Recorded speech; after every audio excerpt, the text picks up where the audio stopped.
नमस्कार। Low cost advance fish farming channel में आपका स्वागत है। मैं विकास एक फौजी हूँ। पिछले कुछ दिनों से फिश फार्मिंग के ऊपर कुछ वीडियो डाल रहा हूँ जो आप लोगों ने काफ़ी पसंद किया। इसके लिए तहे दिल से आप लोगों का शुक्रिया अदा करता हूँ। आज मैं फिश फार्मिंग के एक इम्पॉर्टेंट चीज़ के ऊपर मैं डिस्कशन करने वाला हूँ, वो है लाइम। जो चूना का हम इस्तेमाल करते हैं, कुछ आदमी को डाउट सा रहता है। जो चूने का इस्तेमाल करना पड़ता है तालाब में, ये उनको पता है, लेकिन वो कितना किस हिसाब से करे और चूने का क्या क्या काम है ये भी उनको प्रॉपर इसकी जानकारी नहीं होता। इसके लिए वो प्रॉपर इसको इस्तेमाल नहीं कर नहीं पाता, और उसका जो बेनिफिशियली है, मतलब उसको जो फ़ायदा है वो प्रॉपर उससे ले नहीं पाता है। क्योंकि आप अगर फिश फार्मिंग को अच्छा प्रोग्रेसिव फार्मिंग लेना चाहते हो तो चूने के बिना आप उसको सोच भी नहीं सकते। और चूना एक ऐसा चीज़ है जो आपको हर तरीके से फिश फार्मिंग को आपको फ़ायदा पहुंचाता है। मैं चूने का अगर एक एक करके मैं पॉइंट बताते जाऊँ तो एक्चुअली हर चीज़ दिमाग में आता भी नहीं है। मैं कोशिश करूँगा जितना मेरे दिमाग में है और मैं आप लोगों को बताने के लिए। आप कृपया इसको थोड़ा बारीकी से समझने की कोशिश करिए मैं जो बोल रहा हूँ। एक्चुअली जो चूना हम लोग इस्तेमाल करते हैं, जो कौन सा चूना, पहली बात है हम कौन सा चूना इस्तेमाल करें। जो चूने मतलब जो बाज़ार में चूना मिलता है, जो पत्थर वाला चूना होता है जिसको क्विक लाइम बोलते हैं इंग्लिश में, उसका CaO उसका जो केमिकल नेम है, कैल्शियम ऑक्साइड, वही सबसे बेहतरीन चूना है जो तालाब में हम इस्तेमाल करते हैं। कोई बोलता है सर मैं डास्ट चूना यूज़ करूँ। सर डास्ट चूना में आप इस्तेमाल करके आप उसमें से ज़्यादा कैल्शियम आपको प्रॉपर मिल नहीं पाएगा, इसलिए आप लॉस में रहोगे। सबसे बेहतरीन है क्विक लाइम, जो मतलब जो पत्थर वाला चूना है, जो हम लोग बंगाली में कोली चून बोलते हैं, या आप हिंदी में शायद ही उसको चूना ही बोलता होगा। उसको आप इस्तेमाल कर सकते हो, क्योंकि उसमें आप प्रॉपर चूना आपको मैक्सिमम 90-95% तक आपको मिल जाएगा। बाकी में बहुत आदमी डोलोमाइट यूज़ करता है, कोई जिप्सम यूज़ करता है, कोई जियोलाइट यूज़ करता है। उनमें से आप उतने प्रॉपर काम नहीं ले पाओगे। खर्चा ही आपको तालाब में बढ़ाएगा, लेकिन खर्चा इसलिए खर्चा आप अगर कम करना चाहते हो, बाकी चीज़ को आपको प्रॉफिट को इंक्रीज करना चाहते हो, तो आप पत्थर वाला चूना ही इस्तेमाल करिए। उसको चूने के इस्तेमाल करने के लिए तरीका मैं, आप अगर तालाब को तैयार कर रहे हो तो तालाब को तैयार करने के लिए अगर तालाब नया है, फ्रेश है, तो आप पर डेसीमेल 1 किलो चूना आप इसको इस्तेमाल कर सकते हो स्टार्टिंग में। और अगर तालाब में आप थोड़ा ज़्यादा कीचड़ है तो आप 2 से 3 किलो 4 किलो तक इस्तेमाल कर सकते हो। तो मैं जब वीडियो आगे मैं उसको बताऊंगा मैं क्यों बता रहा हूँ, आप किस इस लेवल से आप कितना माप में आप चूने का इस्तेमाल करेंगे, क्योंकि उसका एक कारण होना चाहिए मैं क्यों डालूँ। क्यों, आपको अगर कारण पता हो जाए तो आप खुद ही उसको प्रॉपर इस्तेमाल कर पाओगे। तो मैं जैसे चूना, आप चूना में तालाब में डालते ही चूने के लिए, चूने का पानी के अंदर जो एसिडिटी है उसको ख़त्म करता है। और दूसरी बात, पानी में जो घोलापन आता है, जो मतलब मिट्टी वगैरह थोड़ा इसको क्या बोलते हैं, जो पानी धोना देखना उसमें धूल वगैरह ज़्यादा दिख रहा है, थोड़ा उसको कम करता है। वो उसके जो मिट्टी वगैरह जो पानी के अंदर घुल के तैरता है उसको न्यूट्रलाइज करके वो आपका जो बॉटम में वो फिक्स कर देता है। दूसरी बात, जिस तालाब में ज़्यादा कीचड़ है, पहले हम सोचते थे जो फिश फार्मिंग के लिए जो तालाब मतलब जो कीचड़ को हम हर साल या 1-2 साल बाद उसको उठा के फेंक दे या उसको थोड़ा धूप में सुखा दे। अभी क्या जितना दिन जा रहा है फार्मिंग उतना एडवांस हो रहा है। चूने का भी हम काम को उतना पहले पता नहीं हो पाता था। आजकल जितना हो रहा है, रिसर्च हो रहा है, तो इससे पता लग रहा है चूने का हम बहुत तरीके से इस्तेमाल करते हैं। जिस तालाब में ज़्यादा कीचड़ है उस कीचड़ को क्या करता है, आप अगर थोड़ा ज़्यादा मात्रा में चूने के यूज़ करते हो स्टार्टिंग में, जैसे कीचड़ वाला तालाब में लगभग आप 2 किलो 3 किलो 4 किलो तक अगर पर डेसीमल आप अगर चूने के इस्तेमाल स्टार्टिंग में मछली छोड़ने से पहले करते हो। मैं जो भी स्टार्टिंग का मछली बात कर रहा हूँ चूने का प्रयोग, वो बिना मछली वाला है। मछली रहते हुए उसका प्रयोग अलग है। आप इन दोनों चीज़ को मिक्स मत कर दीजिएगा, क्योंकि इससे गड़बड़ी हो जाएगा। क्योंकि एक स्टार्टिंग में इस्तेमाल करने वाला मात्रा अलग है और मछली रहने के बाद उसके इस्तेमाल करने वाला, उसके इस्तेमाल का जो मात्रा है वो अलग है।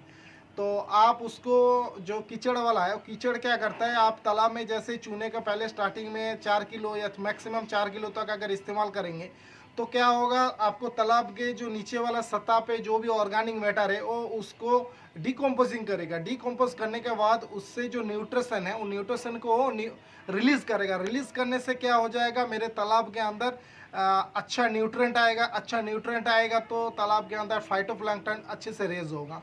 और आप लोगों को पहले भी मैं बताया था फाइटोप्लैंक्टन क्यों इंपॉर्टेंट है, क्योंकि फाइटोप्लैंक्टन अगर सही मात्रा में नहीं रहे तो तालाब के अंदर ऑक्सीजन का लेवल कम हो जाएगा, मछली का ग्रोथ ऐसे ही हेम्पर होगा, क्योंकि मछली आएगा ट्रेस में। और हमें कोशिश करना है मछली को बिल्कुल ट्रेस में रखना ही नहीं है, क्योंकि हम जितना ट्रेस कम रखेंगे मछली उतना ग्रो करेगा। तो वो जो कीचड़ वाला तालाब में अगर उस हिसाब से मात्रा में अगर हम चूने के इस्तेमाल करेंगे, वो आप कभी भी देखना अगर तालाब के गहराई आपको मान के चलिए आपको कीचड़ लगभग 4-5 फीट जमा हुआ है, तो आपको हर साल देखना वो लेवल, आपको कीचड़ का लेवल धीरे धीरे कम हो रहा है।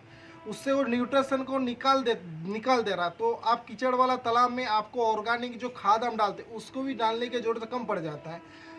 तो आप इसको मतलब एक चीज़ को डालेंगे और कब क्या डालेंगे, आप हर चीज़ को समझेंगे ना, तो आपको खुद उस तालाब के अंदर कितना ऑर्गेनिक मैटर की ज़रूरत है और कितना खाद की ज़रूरत है वो आपको खुद पता लग जाएगा। इसलिए मतलब एक माप मैंने बोल दिया और वही माप डालना पड़ेगा ऐसा नहीं है। मैं आप लोगों को समझाने की कोशिश करो, आप ऐसे ऐसे करने से ऐसा होता है। ये आपको एक बेसिक माप की मैं बात कर रहा हूँ, वो भी मैं एक मिनिमम क्वांटिटी बोलता हूँ, जिससे आप लोग मतलब इस चीज़ को सोच के कर सकते हो। आप इसको इस्तेमाल कम ज़्यादा आपके तालाब के ऊपर डिपेंड करके होगा।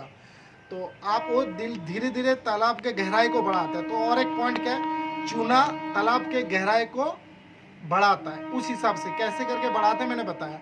तीसरी बात, जो कुछ तालाब में देखना, तालाब पानी बहुत क्विकली वो ज़मीन के अंदर सोख लेता है। तो अगर मैं स्टार्टिंग में थोड़ा 2 किलो लगभग जो अगर तालाब आपको नॉर्मली मैंने खुदवाई करवाया तो 1 किलो या 2 किलो मैंने करके डाल दिया, उसमें थोड़ा पानी जैसे जमा हो जाएगा, और नीचे वाला सतह में बटन के अंदर जो भी आपको मिट्टी वगैरह है उसको तोड़ेगा। वो तोड़ के बिल्कुल बारीक मिट्टी में कन्वर्ट करेगा। जो आपका मतलब तालाब के नीचे वाला सतह पे जो सुराग होगा वो उसको बंद करेगा। इससे क्या होगा, आपका जो पानी धारण क्षमता को वो इंक्रीज करेगा। तो पहले स्टार्टिंग में जितना आपको क्वांटिटी मतलब जिस हिसाब से पानी वो ख़त्म हो रहा था वो धीरे धीरे कम होता जाएगा। तीसरी बात, चूना आपके तालाब के अंदर एंटीबायोटिक का काम करता है। आप चूना अगर प्रॉपर आप इस्तेमाल करते हो स्टार्टिंग का जो मैंने बोला, और उसके बाद पार महीने मतलब 20-25 दिन में 200 ग्राम पार डेसीमल, और आपके पानी का अगर क्या बोलते हैं गहराई अगर लगभग 5-6 फीट है तो आप इस्तेमाल करेंगे तो 80 से 90% तक आपको तालाब के अंदर बीमारी का होने का चांसेस कम हो जाता है।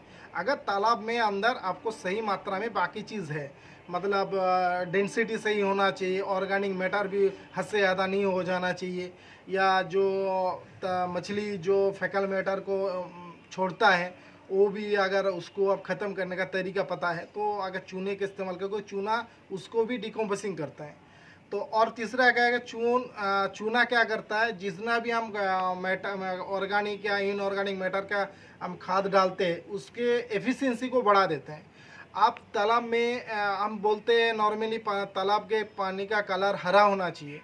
तो हरा आप देखना किसी तालाब के अंदर हम कितना भी ऑर्गेनिक मैटर डाल दे, इनऑर्गेनिक खाद डाले, लेकिन तालाब के पानी का कलर हरा नहीं हो पा रहा। इसका मेनली कारण आपको तालाब के अंदर चूने का कमी है, क्योंकि चूने का कमी जैसे ही होगा वो तालाब का हरापन नहीं आ पाएगा। तो चूना बहुत इम्पोर्टेंट है। तो अब उसके बाद चूना जो हम तालाब में डालते हैं वो मछली को डायरेक्टली कैल्शियम का आपूर्ति करता है। जो हम लोग लगभग जो चूना हम डालते हैं तालाब के अंदर, हम जो सोचते हैं इतना हम खर्चा करके चूना डालें, चूना आपको ऑलवेज काम करता है। वो वेराइटीज टाइप से आपको रिफ्लेक्ट करके वापस आपको ही देता है, वो कन्वर्ट करता है बायोमास में या दूसरा चीज़ में कन्वर्ट करके वो आपको फ़ायदा पहुंचाएगा। तो इसलिए चूने में आप कभी भी कंजूसी मत करिएगा, क्योंकि चूने का कंजूसी करना मतलब आपको दूसरी चीज़ का खर्चा को आप इंक्रीज़ करना। तो आप इस चीज़ को समझ रहे होंगे जो मैं बोल रहा हूँ। तो क्योंकि जो कैल्शियम का मछली के अंदर जो हड्डी हो गया, उसके ऊपर हड्डी वगैरह का जो कैल्शियम उसकी ज़रूरत है वो डायरेक्टली चूने से मिल जाता है, मिल जाता है। उसके बाद चूना को नीचे जो बटम के अंदर जो भी फैकल मैटर वगैरह बाहर से जो भी ऑर्गेनिक मैटर भी हम जो भी डालते हैं उसको क्विकली वो डिकम्पोज करता है। तो डिकम्पोज करने से क्या हो जाता है, जल्दी से जल्दी हमारे अंदर एमोनिया गैस वगैरह नहीं होता है।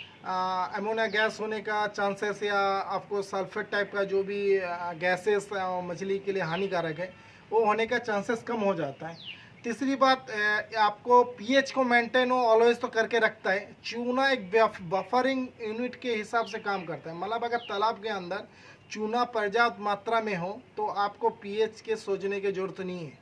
पीएच आपको ऑलवेज लगभग 7.5 से 8.5 के बीच में रहेगा, जो मछली की बढ़वार के लिए बहुत ही इंपॉर्टेंट है। मछली के बढ़वार के लिए उसको लगभग 7.5 से मतलब 7 से 8.5 पीएच तक हमें ज़रूरत है, जो चूना कंटिन्यू उसको न्यूट्रल करके रखता है। हाई हम सोचेंगे हम ज़्यादा चूना डाल देंगे तो पीएच इंक्रीज हो जाएगा, ऐसे कुछ नहीं। वो वेफरिंग मतलब चूना अगर हाई पीएच भी हो जाता है तो चूना का उल्टा मतलब उसके एक बहुत ज़्यादा केमिकल एक फॉर्म है, वो समझाने के लिए मैं थोड़ा वर्ड चाहिए। मैं आपको नॉर्मल बताऊँ, बफरिंग यूनिट का काम करता है, वो हाई पीएच को भी वो लो कर देता है, मतलब लो पीएच को भी वो मीडियम करता है जो जितना में ज़रूरत है, और अगर बहुत ज़्यादा हाई पीएच भी हो जाएगा उसको न्यूट्रल करके रखेगा।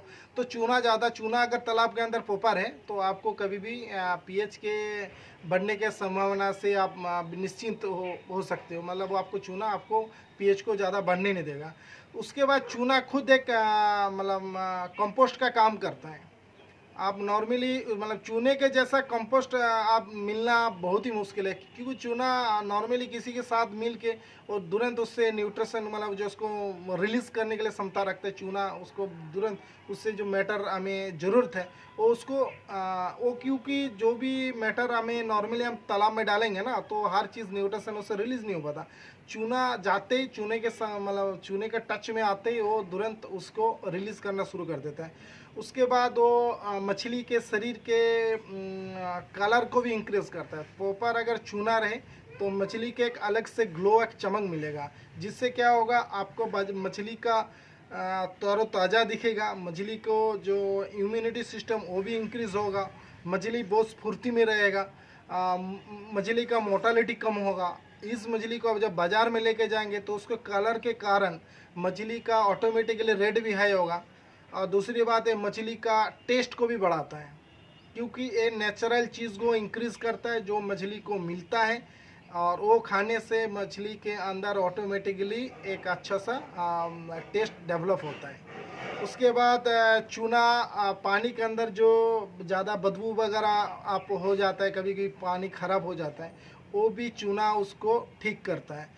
उसके बाद आपको तो मैंने पहले ही बताया चूने फाइटोप्लैंक्टन को बढ़ाने में इंक्रीज़ करता है। उसके बाद वो मिट्टी को नेगेटिविटी को कम करने देता है। जो तालाब के अंदर जो घोलापन है, जो तालाब के अंदर मतलब मिट्टी वगैरह जो तैरता है वो नेगेटिव आयन के कारण होता है। चूना क्या मतलब पॉजिटिव आयन क्रिएट करता है, वो आपको तालाब के नीचे वाला सतह को नेगेटिविटी होने से रोकता है। इसके कारण आपको तालाब में देखना, जो बरसात वगैरह में ज़्यादा पानी आ गया तो तालाब के पानी थोड़ा गंदा टाइप का हो जाएगा, और गंदापन के भी वो तुरंत तो न्यूट्रल कर देता है और आपको पानी को बिल्कुल क्लियर कर देता है। उसके बाद चूना जो हम डाल रहे हैं, हम चूने लगभग आपको 50% तक मछली के शरीर पे बहुत टाइप का मतलब हड्डी वगैरह, उसके ऊपर जो छिलके का जो आँस होता है मतलब वो भी बनाने में वो अब उसको हेल्प करता है। उसके बाद आप चूने को भी काफ़ी तरीके से मतलब कभी कभी जब बरसात के टाइम देखना मछली तालाब के अंदर कुछ मछली ऐसे ही ख़त्म हो जाता है, तो हम उसके सोचते हैं यार कैसे क्या कुछ बीमार भी नहीं हो रहा है, कैसे मर रहा है। इसके मेन कारण होता है कुछ ऑर्गेनिक एसिड या कुछ पानी, जैसे बरसात में साइड में जो मतलब तालाब के चारों साइड में ऑर्गेनिक मैटर बहुत पड़ा रहता है, वो सड़ता है, सड़ने के बाद को बहुत टाइप का ख़राब चीज़ का एसिड या वगैरह रहता है। तो बरसात में पानी जैसे घोल के नीचे आता है, और मछली का एक आदत होता है जहाँ से पानी आएगा वो उस कोशिश करेगा साइड में मछली खाना खाने के लिए, तो उसी किसी चीज़ को खा लेता है, जिससे क्या हो जाता है वो उसके मतलब अचानक उसको डेथ हो जाता है। तो हमको समझ में नहीं आता है यार हमारा मछली क्यों ऐसे एक दो ऐसे क्यों डेथ हो गया बरसात के मौसम में भी, मतलब मेनली ये बरसात के मौसम में। तो आप इसको चूने को थोड़ा सा पानी में घोल के बरसात से पहले जितना भी आपका चारों साइड में जो तालाब के चारों साइड में आप अगर छिड़क देंगे तो इसकी संभावना बहुत कम हो जाता है। दूसरी जगह उसे सड़ा भी देता है, तो बरसात के अंदर वो पानी आपको निकल के तालाब में जब आएगा तो तालाब के अंदर न्यूट्रिशन को भी इंक्रीज़ करेगा, जो आपको फाइटोप्लैंक्टन जू प्लैंक्टन को इंक्रीज़ करने में भी हेल्प करेगा। उसके बाद चूना क्या बोलते हैं आपको तो पहले ही बता दिया मैंने, एंटीबायोटिक का काम करता है चूना। और एक चीज़ है जो हम तालाब के अंदर एक बहुत बड़ा प्रॉब्लम है आर्गुलस, जो मछली में उसके वृद्धि को भी बिल्कुल कम कर देता है, मछली को मोर्टेलिटी को भी बढ़ा देता है, अब तालाब को बिल्कुल अनकम्फर्टेबल बना देता है। उसको भी चूना भी उसको भी कम करने में हेल्प करता है। उसको मैं बता दूँ कैसे। अगर तालाब के अंदर आपको लगभग 3 से 4 किलो तक आप जो स्टार्टिंग में अगर चूना नीचे में आपने बिल्कुल बिछो मतलब बिल्कुल गाढ़ा करके डाल दिया, तो आर्गुलस का एक टाइप है, मतलब जब वो अंडा देता है अंडा कंटिन्यू 2-3 स्टेज में चेंज होकर फिर आर्गुलास में कन्वर्ट होता है। तो उसका एक स्टेज है उगुसाइट का जो अंडा का ऊपर का वाला लेयर बिल्कुल हल्का हो, तो वो चूने में जैसे टच होगा ना तो वो उगुसाइट टूट जाता है। तो टूटने के बाद उसको लार्वा स्टेज में उसको ख़त्म हो जाता है। तो चूना अगर प्रॉपर तालाब में रहेगा तो आप देखेंगे तो आर्गुलस का प्रॉब्लम बिल्कुल ना के बराबर होता है, मतलब आपको आर्गुलस का जो प्रॉब्लम है वो आपको मिलेगा ही नहीं ज़्यादा। दूसरी बात, आपको लगभग 3 से 4 किलो तक अगर चूना आप तालाब के नीचे पहले स्टार्टिंग स्टेज में आप अगर डाल के रखेंगे तो आपके जो एक वाइट मतलब 2-3 टाइप का जो बीमारी है वो जड़ से पहले ही ख़त्म हो जाता है। क्योंकि जब हम तालाब को सुखाते वगैरह है तो उसके कुछ स्पॉम है जो तालाब नीचे बॉटम में जमा रहता है, लेकिन अगर ज़्यादा चूना डाल देंगे तो बिल्कुल वो जीवाणुनाशक का काम करेगा और वो आपको लगभग तालाब को बिल्कुल जीवाणु मुक्त रखेगा। इसलिए आपको बीमारी भी बहुत कम आ जाता है, जैसे एक वाइट स्पॉट, रेड स्पॉट, ये वाला बीमारी आने का चांसेस कम हो जाता है। और तीसरी बात, अगर आपको तालाब में आकस्मिक तालाब में आप देख रहे हो मछली ज़्यादा मर रहा है तो आप चूने का 200 ग्राम पर डेसीमल अगर चूना इस्तेमाल करेंगे तो आपका जो अचानक मृत्यु हो रहा था तालाब के अंदर वो मछली का, वो भी आपको कम हो जाएगा। क्योंकि वो नॉर्मली हर बीमारी को पहले स्टार्टिंग में वो रोक देता है, वो ज़्यादा बन नहीं देता। फिर हमें टाइम मिल जाता है जो बीमारी को आइडेंटिफाई करने के लिए, फिर हम उसके अकॉर्डिंग टू आगे वाला जो स्टेप हम इसको इस्तेमाल कर सकते हैं। चूना जो अगर चूना क्या करता है तालाब के अंदर, सबसे मैंने मेन तो चीज़ बताई नहीं, ऑक्सीजन लेवल को बढ़ा देता है। अभी आपको एक पता होगा मतलब ऑक्सीजन तालाब के पानी के अंदर रहता क्या है, जो पानी का जितना भी अणु है वो अणु के अंदर जो अंतःआण्विक गैप रहता है उसके अंदर ऑक्सीजन रहता है। जो हम तालाब के अंदर बरसात के दिन में मेनली नॉर्मली दूसरी चीज़ में भी जो हमारा या नीचे जो सड़के ऑर्गेनिक एसिड वगैरह होता है या बाहर का जो बारिश गिर रहा है या बिजली चमक रहा है तो उससे जो कार्बोनिक एसिड वगैरह तालाब में गिरता है, तो अब देखना बरसात के टाइम भी तालाब में मछली बिल्कुल तैरना शुरू हो जाता है। तो चूना अगर तालाब में रहेगा तो आपको तालाब के अंदर जो डिजोल्व ऑक्सीजन उसको कम नहीं होने देगा, क्योंकि वो तुरंत उस एसिड को न्यूट्रल कर देगा और अंतःआण्विक जो छोटा एक एटम और दूसरे एटम के बीच में रहता है वो आपको प्रॉपर रहेगा, जिससे वो बिल्कुल ऑक्सीजन उसके अंदर रह सके। तो इसलिए आपको तालाब के अंदर मतलब चूने अगर ऑक्सीजन का भी डिफिशिएंसी हो रहा है तो आपको ऑक्सीजन डिजोल्व ऑक्सीजन का मात्रा को भी वो बढ़ाता है। दूसरी बात, वो तुरंत जो तालाब के अंदर कार्बन डाइऑक्साइड है वो उसको रिलीज़ कर देता है। तो ऐसे तरीके से आप अगर देखेंगे तो चूने का काम इतना है, अगर मैं बताते जाऊँ तो घंटे पर घंटा लग जाए, चर्चा के ऊपर चर्चा खत्म हो जाएगा, फिर भी चूने का काम मैं ख़त्म नहीं कर पाऊँगा क्योंकि इसकी इतनी ज़्यादा। फिर भी मैंने कोशिश किया आप लोगों को बहुत सारे पॉइंट बताने के लिए क्यों बता रहा हूँ, क्योंकि आजकल के दुनिया में बहुत मैटर आ चुका है। आप दुकान में जाएंगे, वो डायरेक्टली बोलेगा यार चूना डालोगे तो यार पीच बढ़ जाएगा, मछली खत्म हो जाएगा। यार उसको समझ, वो उनको जैसे कंपनी वाले बताते हैं वही चीज़ आप लोगों को बताते हैं। आप उसको रीज़न पूछेंगे यार चूने में क्या होता है, कैसे बढ़ता है, कैसे, वो उसका जवाब नहीं दे पाता। और हमें खुद नहीं नॉलेज होने के कारण हम मजबूर हो जाते हैं उनके बात को विश्वास करने के लिए। इसलिए हम क्या करते हैं, उसी चीज़ को, प्रोडक्ट को खरीदते हैं और हमारा जो फार्म का जो कॉस्टिंग है उसके इंक्रीज़ करता है। तो इसलिए चूने का काम को और भी आप समझने की कोशिश करिए तो आप लोगों को पता लगेगा। तो ये चूने जो प्रयोग है उसका मात्रा में फिर बता रहा हूँ। आप नॉर्मल मात्रा में जब मछली नहीं रहता तो तालाब के अंदर पर डेसीमल आप नॉर्मल यूज़ कर सकते हो, जो नॉर्मल। उसके बाद अकॉर्डिंग टू आपको तालाब के हिसाब से आप 2 किलो, 3 किलो, 4 किलो, कुछ तालाब में 1 किलो डालने से भी आप देखना तालाब का जो घोलापन वो ख़त्म नहीं होता। हाँ, और एक चीज़ मैं बताने भूल गया, जब कभी कभी देखना हम बाहर से पानी ऐसे बोरवेल से डालते हैं, तो बोरवेल से डालने के बाद कुछ तालाब में आयरन ज़्यादा हो जाता है। हो गया, हम प्रॉपर मात्रा में हम चूना का प्रयोग करेंगे तो आयरन को भी वो न्यूट्रल करके वो नीचे जमा देता है। तो इसलिए आपको तालाब में अंदर जो पीलापन आ जाता है वो भी वो कम कर देता है।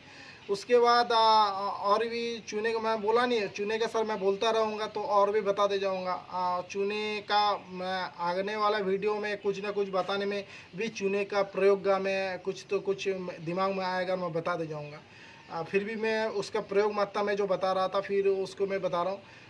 नॉर्मली आप जो मैंने बताया था, जो बिना मछली वाला हिसाब से क्या है, आप पर महीने 200 ग्राम, 150-200 ग्राम आप पर महीने आप उसको रेगुलर यूज़ कर सकते हो। मतलब पर महीने उसको पे एक दिन घोल के गर्म नहीं डालना, आप चूने को मतलब किसी बर्तन में भिगो लेना। उसके बाद नेक्स्ट दिन आप बिल्कुल आप तालाब में छिड़क दीजिएगा। तो पर डेसीमल 200 ग्राम आप रेगुलर जो आप पर महीने में जो डोज है उसको मैं बताया, और स्टार्टिंग को डोज अलग है।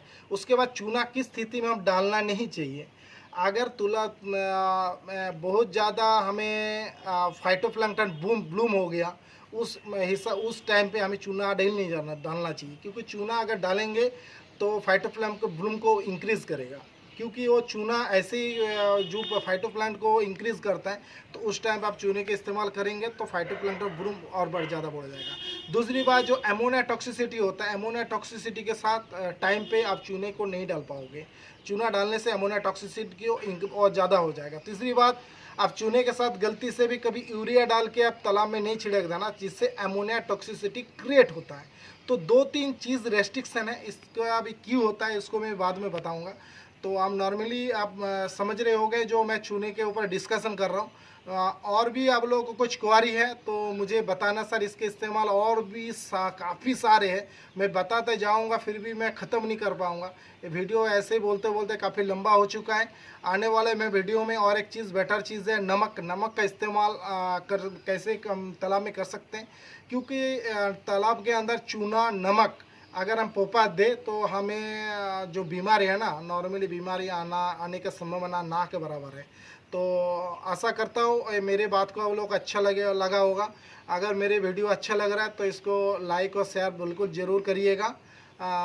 नेक्स्ट वीडियो मैं कोशिश करूँगा, कुछ दिन से मैं वीडियो नहीं डाल पा रहा था, इसलिए तहे दिल से माफ़ी मांग चाहता हूँ आप लोगों से, क्योंकि यहाँ पर काफ़ी ज़्यादा बारिश हो रहा था बंगाल में और तालाब की स्थिति बहुत ख़राब हो रहा था। तो इसलिए मुझे तालाब के चारों साइड में थोड़ा इधर उधर करने के कारण मैं वीडियो नहीं ले पाऊँगा। मैं कोशिश करूँगा आप लोगों को नया चीज़ लाने के लिए। अगर आप लोग मेरे को उत्साहित करेंगे तो मैं बिल्कुल कोशिश करूँगा, मेरा जितना नॉलेज है मैं आप लोगों से शेयर करूँ, और इससे आप लोगों को थोड़ा बहुत भी कुछ चीज़ आए, जिससे आप अपना खर्चा को कम कर पाए और मछली का जो प्रोडक्शन है वो इंक्रीज कर रहे हैं। नमस्कार, जय हिंद।